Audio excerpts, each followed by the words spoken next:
da tua presença, aleluia, glória a Deus. Boa noite, queridos, glória a Deus. Você pode se assentar.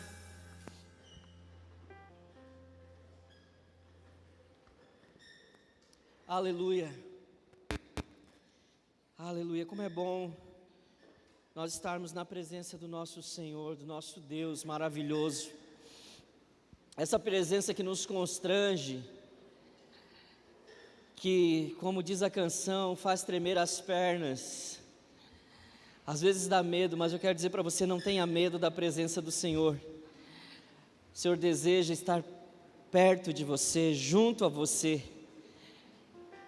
O Senhor deseja, querido, que você também deseja a mesma coisa, estar junto dEle, próximo a Ele, dessa presença maravilhosa. Amém? Nós fomos criados para estar perto do Senhor. Amém? Glória a Deus. Queridos, nessa noite nós estamos iniciando a nossa série Família Feliz.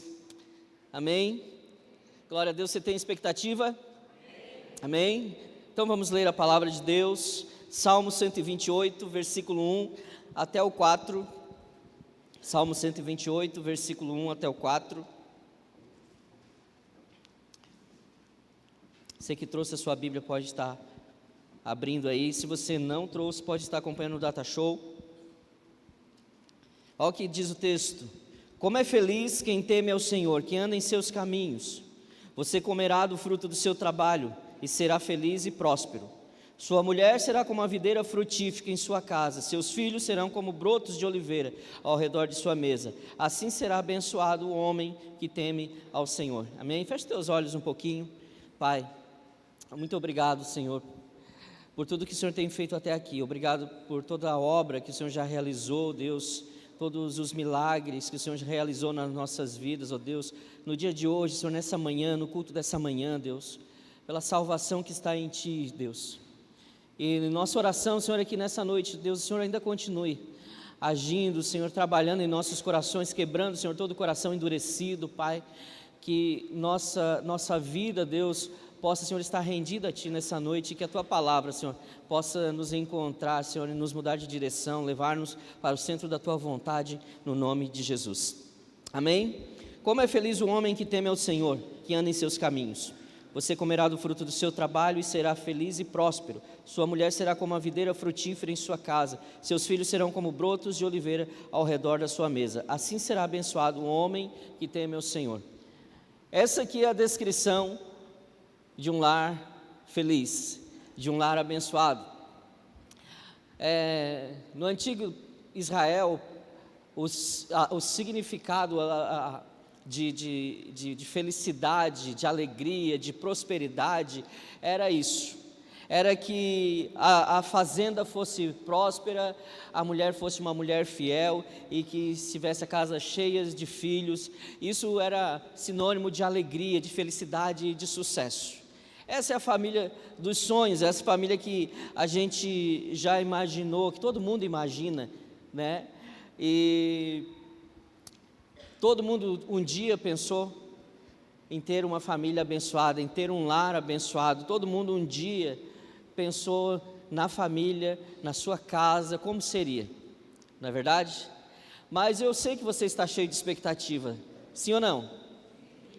Mais ou menos. Você está com expectativa? Sim. Amém. Eu espero que você esteja mesmo. Mas junto com essa expectativa, queridos, eu quero encorajar você a ter mais do que expectativa, a ter atitudes, porque são atitudes que geram transformações. Expectativa não gera transformação, mas atitudes geram transformação. Então eu quero te encorajar para que você esteja cheio de expectativa, mas que você também esteja com vontade de fazer, de ter atitudes, de caminhar na direção das mudanças, da transformação. Você sabe que uma das coisas mais frustrantes para um conselheiro, para um discipulador, para um pregador, para um pastor, é quando esse conselheiro, ele dá os seus conselhos e percebe que aquela pessoa que recebeu o conselho, ela não faz nenhum esforço para que algo aconteça. É o famoso ditado: entra por um ouvido e sai pelo outro. Isso é muito frustrante, porque as pessoas investem tempo para aconselhar, investem tempo em oração, e aí a gente vai lá e aconselha, e as pessoas não se esforçam, a gente não vê o mínimo de esforço para que haja mudança. Na verdade, todo mundo pensa que quando vai falar com o pastor sobre um problema no seu relacionamento, vai sair dali com o problema resolvido, porque o pastor vai fazer uma oração poderosa e vai acabar com todos os problemas. Mas não é assim que funciona. Foi você que criou o problema, não fui eu. Então é você que resolve. São atitudes, amém? E falar sobre família, sobre o desafio da família, a gente pensa muitas vezes que falar sobre família só está falando para casados, mas não é sobre isso. Família é família, tem gente solteiro na família, tem pessoas que vão casar ainda, que pretendem casar, outros não querem casar. São várias expectativas que se tem em relação à família, mas fato é que a família ela precisa receber, querido, a bênção de Deus, amém? A família, o lugar da família é um lugar onde a gente mais sofre, passa por provações. Semana passada a gente estava fazendo ali uma reunião com a equipe de louvor, e eu perguntei quem que passava por luta, quem que estava passando por luta, e só levantaram a mão os casados. Solteiros não levantaram a mão, é só a gente casado que passa a luta.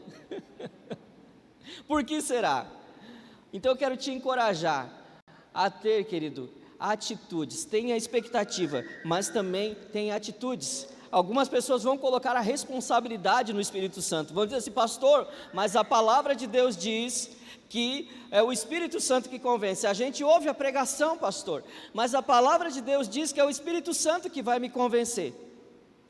Se você usa esse argumento para defender o seu posicionamento ou a sua falta de posicionamento, isso é muita imaturidade, porque são atitudes. O Espírito Santo convence, mas ele convence o homem do pecado, da justiça e do juízo. O Espírito Santo convence, mas as atitudes são nossas. A gente precisa querer, a gente precisa avançar, a gente precisa estar disposto a ir para esse lugar de transformação, a ir para esse lugar de mudança. O milagre vai acontecer quando a gente começar a dar os passos. Não vai ser assim da noite para o dia que você vai dizer: Deus, abençoa aqui a minha família, acaba com todos os problemas. Não é assim que acontece. São mudanças que nós fazemos intencionalmente. A gente tem que ser intencional. Então eu quero te encorajar a gerar expectativa e junto com isso, gerar então vontade de fazer alguma coisa, ter atitudes, amém? Então, como eu disse antes, todo mundo deseja ter essa família feliz, essa família abençoada. Quando nós éramos crianças, nós sonhamos com isso, todo mundo sonha com isso quando criança. Na verdade, a gente sonha em ter a família linda, maravilhosa, aquela família, sabe, espetacular. Quem é das meninas que nunca sonhou, que nunca imaginou que iria casar com aquele artista de cinema? Sim ou não? Não? Vocês não pensavam isso? É só lá no Taquaruçu que pensa, né? Aqui não pensa. Aqui é outra coisa. Mas eu lembro que muita gente pensava: eu vou casar com fulano, falava o nome do artista lá, né? Eu vou casar com esse, eu vou casar com aquele. Eu era apaixonado pela Malu Mader, aquela sobrancelha grossa. E a gente tem esses sonhos de criança, né? A gente sonha com isso, vai casar com um príncipe, não é verdade? A gente quer casar com um príncipe, a gente quer casar com uma princesa. A minha esposa casou com um príncipe, no dia seguinte ela acordou com um sapo. Acabou o encanto. Porque enquanto a gente está ali namorando, enquanto a gente está se relacionando, a gente faz uma boa propaganda, a gente é muito bom de propaganda, não é verdade? Tem muita gente que depois de casar, o outro falou assim: nossa, eu fui enganado. Pensei que era uma coisa e era outra. Mas isso não acontece aqui, eu estou contando coisas lá do Taquaruçu. Isso não acontece aqui. E a gente pensa isso porque nós baseamos, né? A gente tem essas decepções porque a gente baseou o sonho da nossa família, está sob uma base que é a base dos sentimentos e das emoções, daquilo que a gente esperava. A gente pensou assim, poxa, são circunstâncias que nos levaram a pensar isso.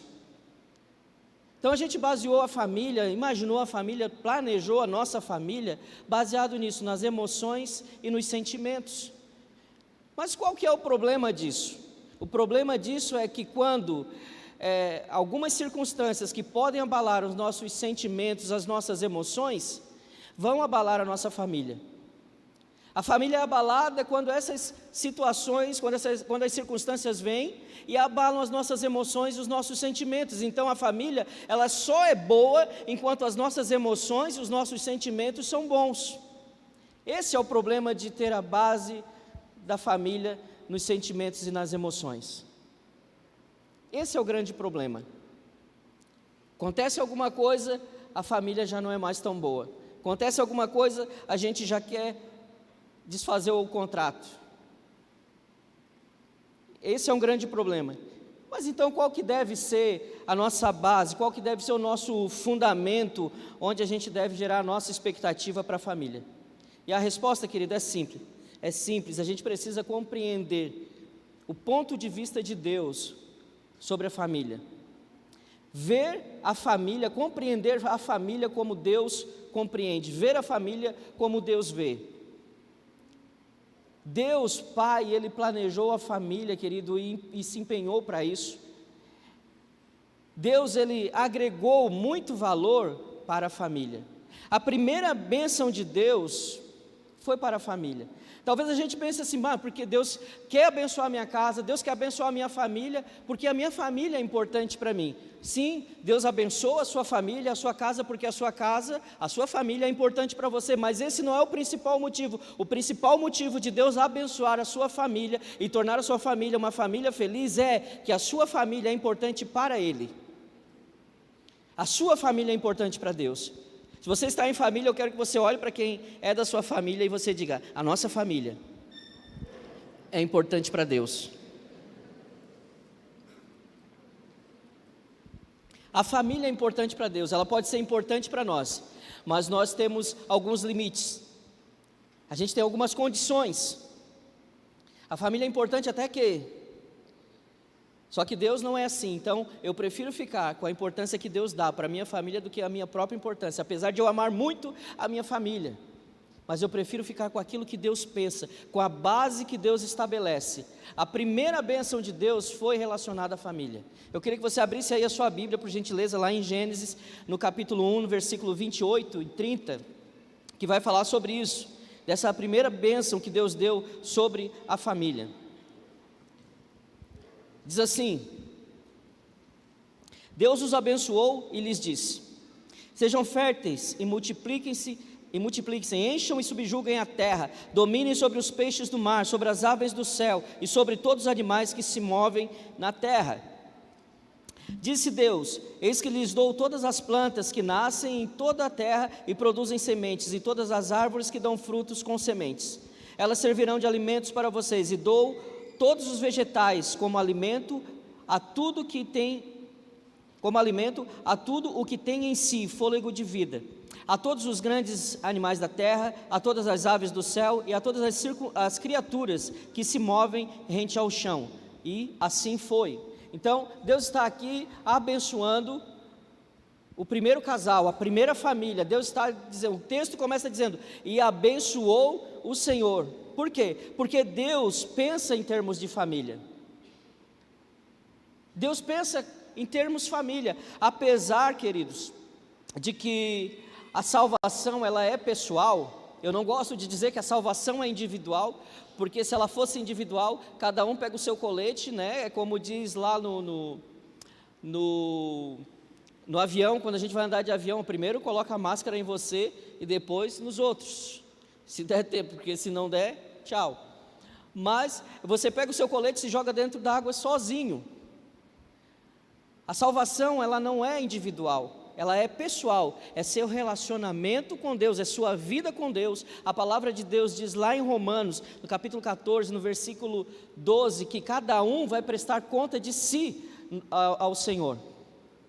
Mas ela não é individual. Por quê? Porque se ela fosse individual, nós não precisaríamos estar aqui pregando a palavra. A gente não precisaria pregar a palavra de Deus, porque a salvação seria individual. Ela não é individual, a salvação é coletiva. A Bíblia diz que o desejo de Deus é que todos os homens sejam salvos, e por isso nós pregamos o Evangelho, porque a salvação ela é pessoal, mas não é individual. Então, apesar de a salvação ser pessoal, Deus pensa em termos de família. Deus, Ele pensa na sua família. Apesar de muitas vezes existir só uma pessoa na casa, que é aquela pessoa que busca Deus, que é aquela pessoa que se esforça, aquela pessoa que está ali lutando pela sua casa, aquela pessoa que está ali lutando pela sua família, Deus quer usar você. Você pensa às vezes assim: ai Deus, eu estou cansado, Senhor. Geralmente as mulheres, porque elas buscam mais. Eu tenho que falar isso aqui para vergonha dos homens, eu tenho que falar, eu vou abrir um parênteses para falar sobre isso. As mulheres, a gente tem que aplaudir as mulheres, a gente tem que, dar os parabéns para elas, porque elas são fervorosas, elas buscam a Deus, elas encorajam a família, sabe, elas querem, elas dão, isso irmã, elas dão o primeiro passo, elas sacodem, elas mexem a casa. Aí a gente faz um culto de homens, e vem aí 60, 70 homens, que já é o uau, mas aí elas fazem o culto de mulheres, que vem 170 mulheres. Pode aplaudir.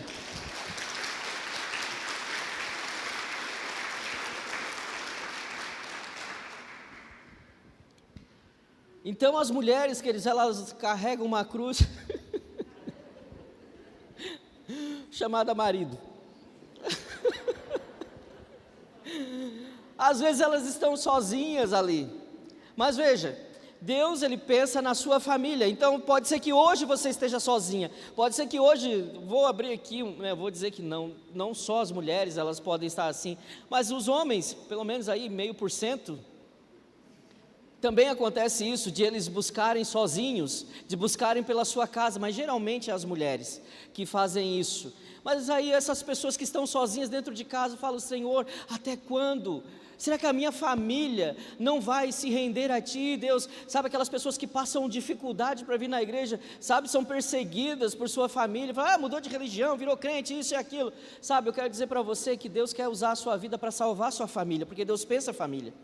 O pensamento de Deus não é apenas salvar você, o pensamento de Deus é salvar sua casa, abençoar sua família através de você, através da sua vida, porque Deus pensa em termos de família. Quando Deus quer trazer essa salvação, Ele traz para a família, porque Deus quer abençoar a família. Amém? Glória a Deus. E os homens tomem vergonha na cara, por favor. Tem a data já do culto de homens? Estou brincando, não pode virar disputa, mas a gente vai tentar. Vamos tentar bater o recorde. Vai ser difícil. A gente vai fazer um churrasco, a gente vai fazer alguma coisa. Meu Deus, parabéns mulheres, vocês são demais. Então vamos continuando.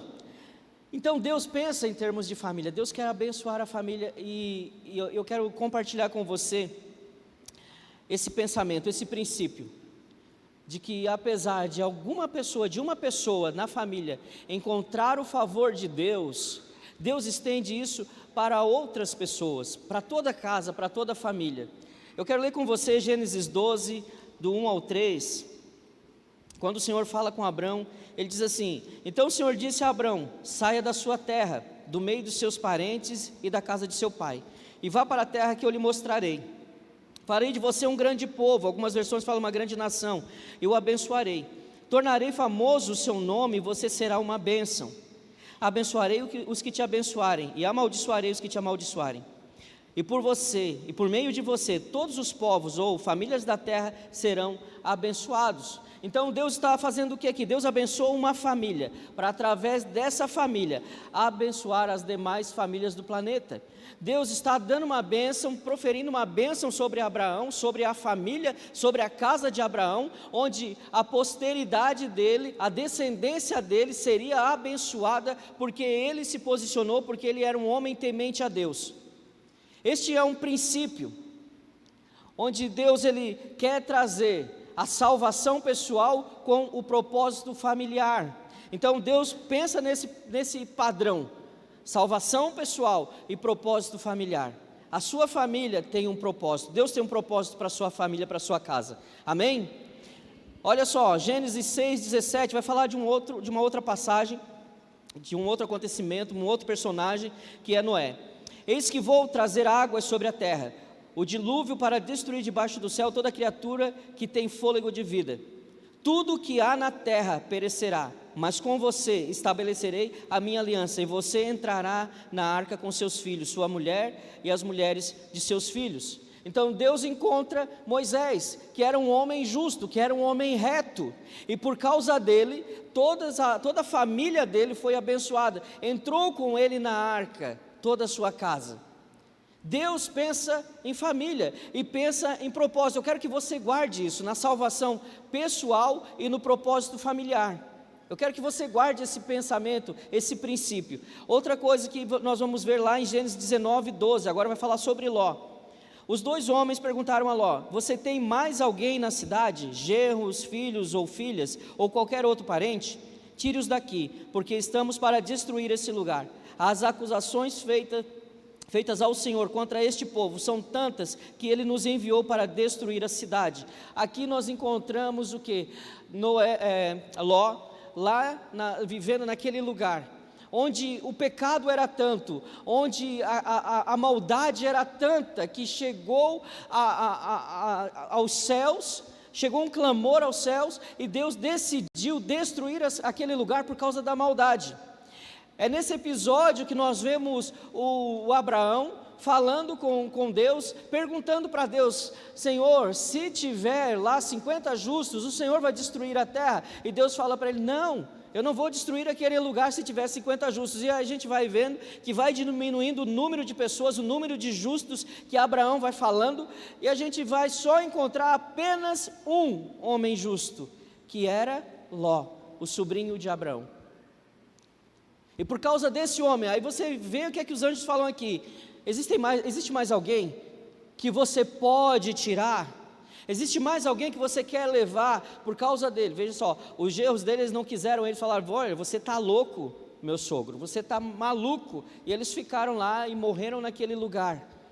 E eles deixaram de ser salvos, mas eles seriam salvos não porque eles mereciam ser salvos, não porque eles honravam a Deus, porque eles tinham devoção a Deus, mas eles poderiam ser salvos porque Ló era um homem abençoado por Deus, era um homem que honrava a Deus, e a bênção que Ló recebeu poderia ser estendida a quem ele quisesse, aqueles que seriam seus futuros genros, mas eles não quiseram, eles desprezaram isso. Mas Deus pensa em termos de família e de propósito, e a gente precisa entender que nós precisamos estar posicionados no Senhor, que existe esse padrão aqui estabelecido, onde Deus ele quer salvar a família, Ele pode abençoar a sua casa, como eu já disse antes, através de você apenas, mas não é apenas você que o Senhor quer salvar, não é apenas a sua casa que o Senhor quer abençoar, só você na sua casa que o Senhor quer abençoar, é toda a sua família que o Senhor quer abençoar. Não é só você ser feliz na sua casa, é toda a sua casa ser feliz, é família feliz. Não é uma pessoa apenas que é feliz. Sabe, o problema muitas vezes dos nossos relacionamentos é que a gente quer ser feliz a todo custo, nem que isso custe a infelicidade do outro.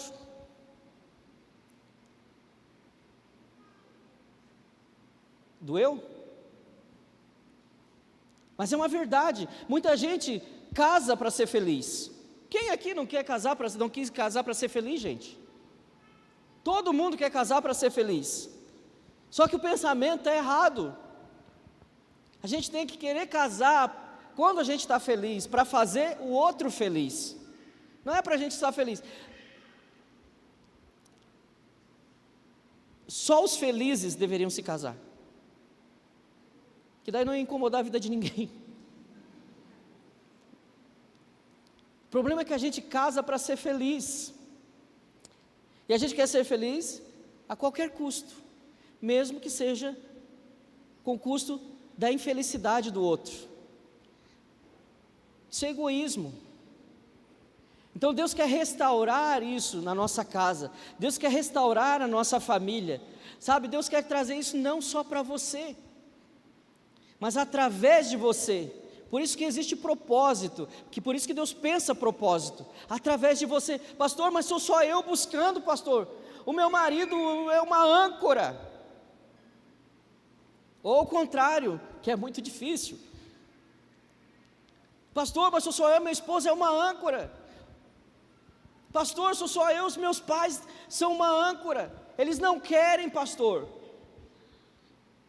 Faça você, busque o Senhor, vai você.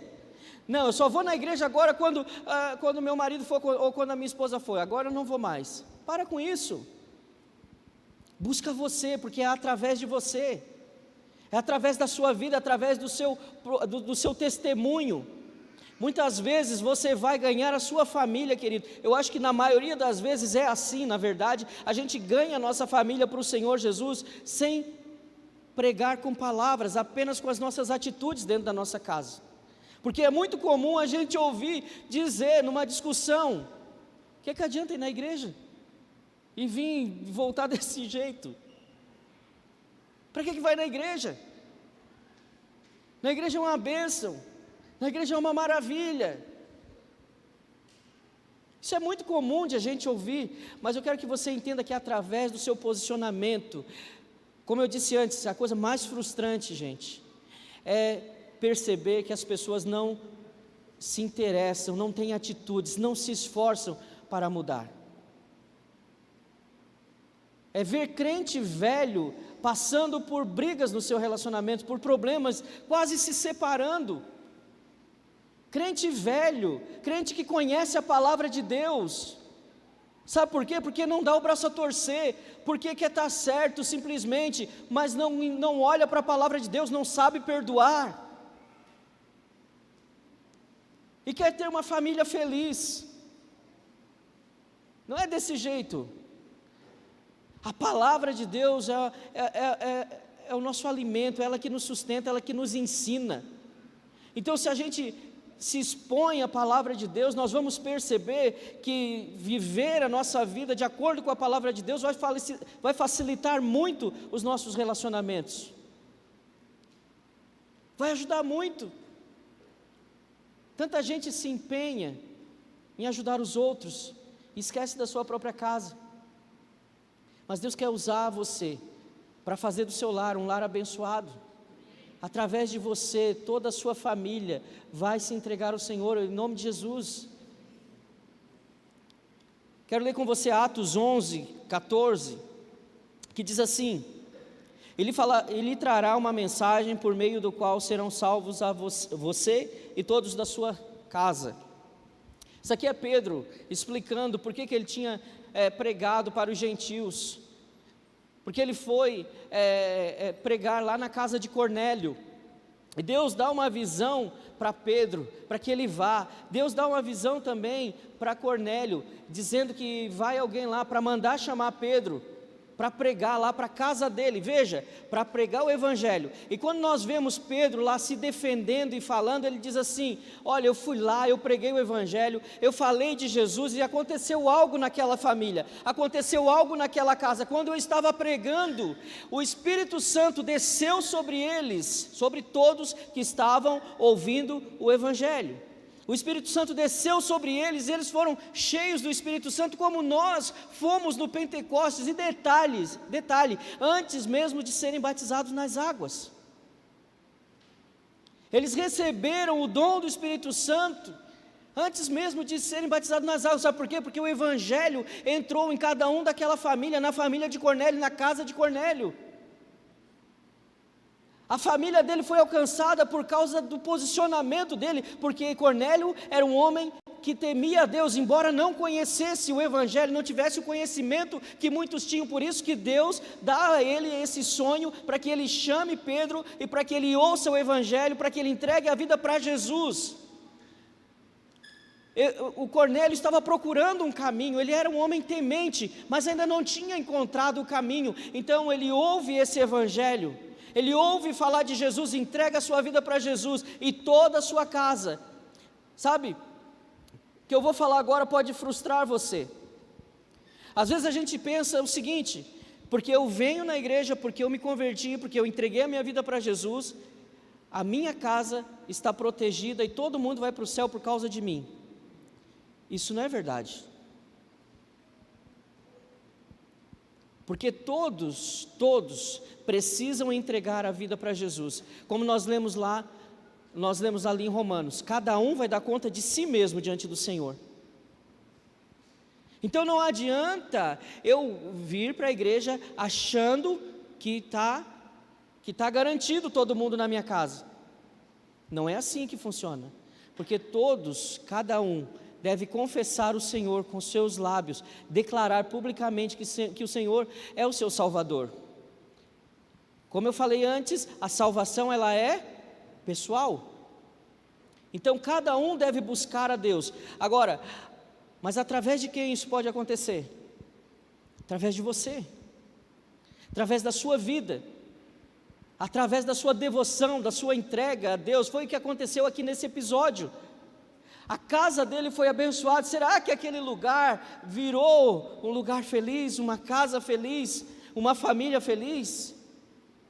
É óbvio, é claro, porque todos entregaram a vida para Jesus. Existe aqui, queridos, um padrão. Deus, Ele quer trazer salvação para toda a nossa casa. Ele quer trazer salvação para toda a sua casa. Mas aqui, assim como Deus tem um padrão, que é a salvação pessoal e o propósito familiar, a gente também precisa ver nessas histórias que nós lemos um padrão também. Que tem um padrão estabelecido aqui na vida dessas pessoas, que é fé, obediência e propósito. Abraão é chamado pai da fé. E o que é fé? O que é ter fé? Fé é mais do que acreditar de que o impossível pode acontecer. Essa fé que está falando aqui é que eles creram no Senhor. Alguém que eles não viam. Muitas das histórias que nós lemos na palavra de Deus, de pessoas que tiveram um encontro com o Senhor, como Moisés, que olha para aquela sarça fumegando. As pessoas elas não tinham tido ainda um encontro com o Senhor, mas bastou uma experiência com Ele, para que isso se acendesse dentro do seu coração, para que essa fé se acendesse dentro do seu coração, para que ele soubesse, é real, Deus é real, o Senhor é real. Então fé é saber que o Senhor é real, é acreditar no Senhor em todas as circunstâncias. Não é apenas saber, mas é acreditar que o Senhor é real. A obediência é obedecer o Senhor. O que é obedecer? Sabe o que é que nós falamos para os nossos filhos? Sabe o que é que mais incomoda um pai? É quando o pai ele dá uma ordem para o filho e o filho pergunta por quê? Porque na nossa cabeça de pai, a gente acha que o filho precisa apenas obedecer. Sim ou não? Não tem que perguntar por quê. Só vai e faz. Isso não está só em casa. Isso é um princípio.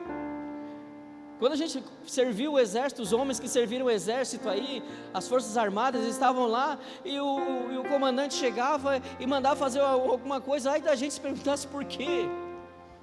Só vai e faz. Porque a gente obedece. Obedecer é simples, é seguir o comando. É simples. Mas quando a gente obedece a Deus, significa que se Deus está nos mandando fazer algo e a gente obedece, veja, Abraão ele saiu para um lugar que ele não conhecia.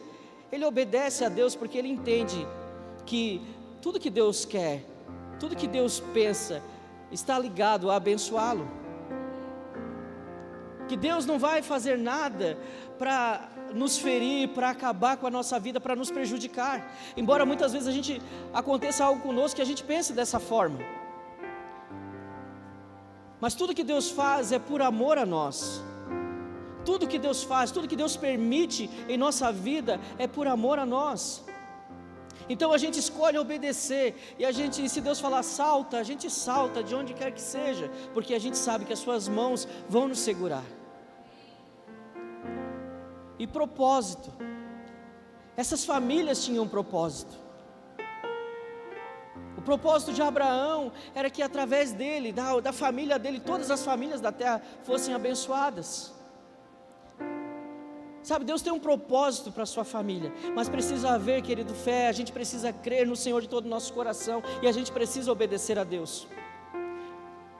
Apenas crer no Senhor não é suficiente, precisa haver também obediência a Ele. Prova disso é o povo de Israel, que conhecia o Senhor, cria no Senhor, sabia que o Senhor existia. As manifestações que Deus fez quando tirou aquele povo do Egito, abriu o mar vermelho, fez cair a comida do céu, saiu água da rocha. O Senhor fez grandes coisas no meio daquele povo, e eles creram, eles viram que o Senhor era real, que Deus era real, porque eles viam as manifestações de Deus, eles viam a manifestação de Deus, a glória de Deus no rosto de Moisés. Eles sabiam que Deus era real, porém muitos deles não eram obedientes, e deixaram de ser abençoados porque não obedeceram, porque não entenderam qual que era o propósito de Israel: ser luz para todas as nações da terra.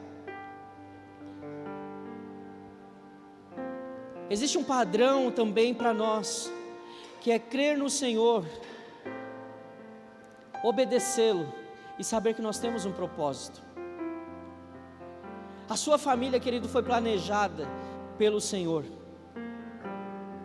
Pastor, mas passamos por tantas coisas, pastor. Eu sonhei, pastor, com uma família tão feliz, mas a minha família quebrou, a minha família acabou, pastor.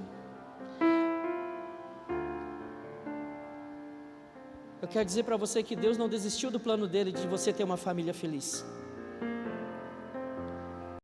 Deus quer abençoar a sua casa, Deus quer abençoar a sua família, mas para isso, você precisa se posicionar, você precisa se esforçar.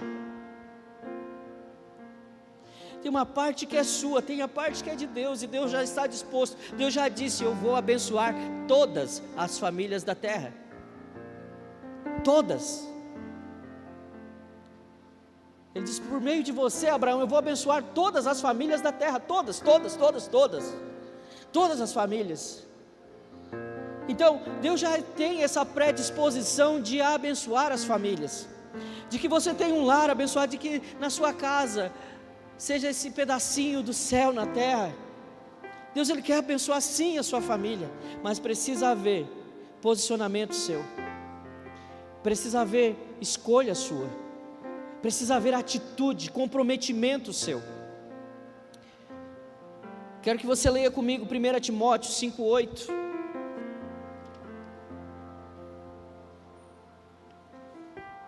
Que fala dessa responsabilidade que nós temos com a nossa família, que nós precisamos ter. Diz assim: se alguém não cuida dos seus parentes, especialmente dos de sua própria casa, negou a fé e é pior do que um descrente.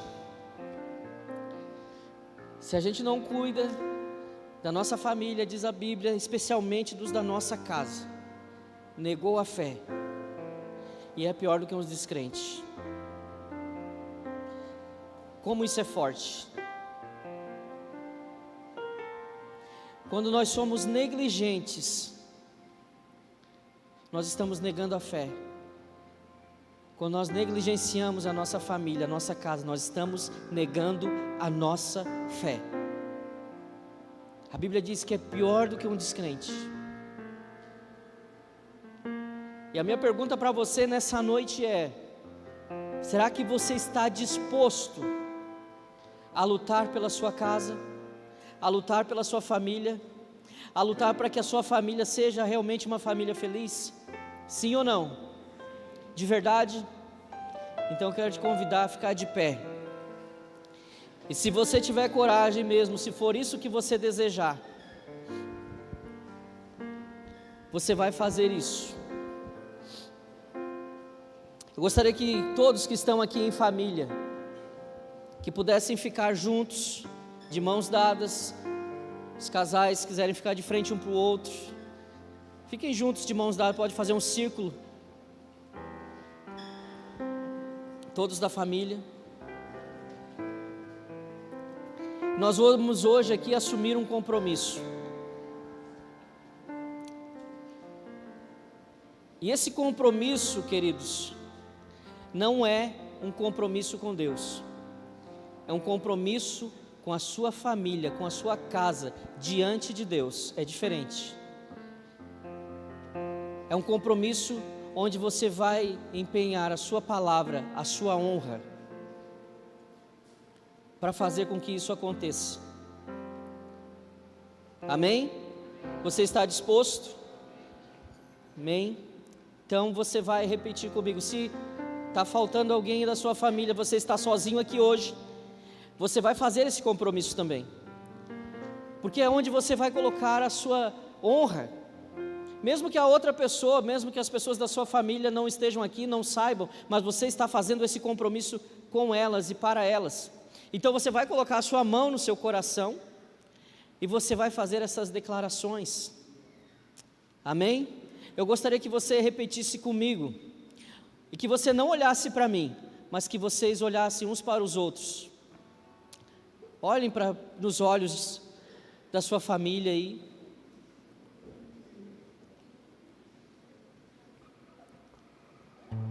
E você vai repetir comigo esse compromisso. Vamos lá. Eu me comprometo. Mas é para acreditar, para falar alto para acreditar mesmo. Eu me comprometo.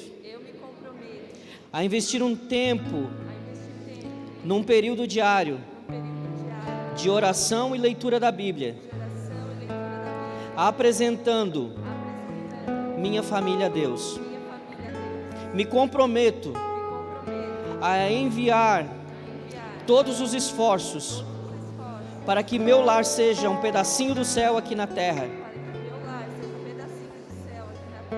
Eu me comprometo a abandonar qualquer prática de pecado que prejudique no presente ou prejudicará no futuro o meu lar.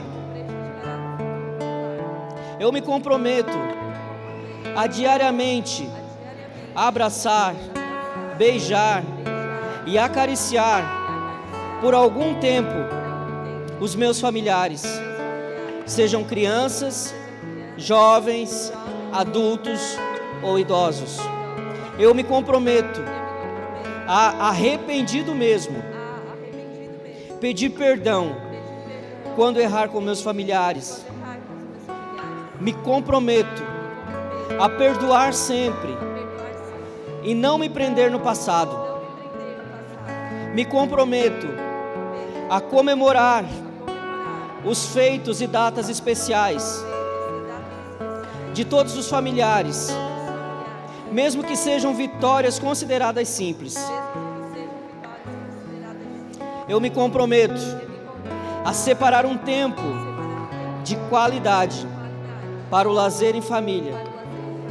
Me comprometo a dormir sempre com a certeza: não existem relacionamentos rompidos por minha causa e minha família. Me comprometo a tentar sempre, outra vez, se não conseguir cumprir o prometido. Que Deus me dê graça e capacidade para cumprir meus compromissos, assumindo minha responsabilidade dentro do lar.